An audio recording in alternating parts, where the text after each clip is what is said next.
Aprelin 20-də Roma papası Fransiski vəfat edib.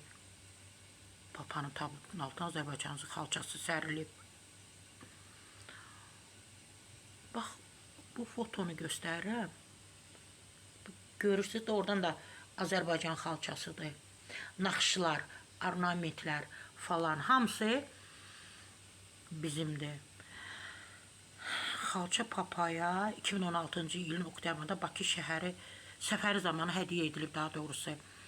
Roma papası Fransiski Azərbaycana 2016-cı ilin oktyabrında səfər edib və 2 oktyabrda prezident iqamətgahında keçirilən görüşdə ona Azərbaycan milli xalçası hədiyyə edilib.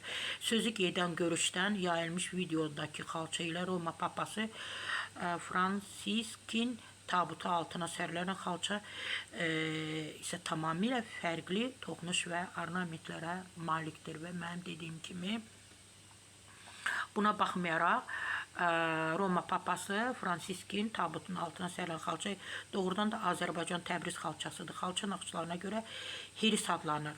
Heris Təbriz yaxınlığında şəhərdir və bu xalça da bu şəhərin adı ilə bağlıdır. Və diqqətlə çalışım ki, göstəreyim sizə xalçanı. Ay, bax, xalçanı gördünüz. Belə, bu qədər.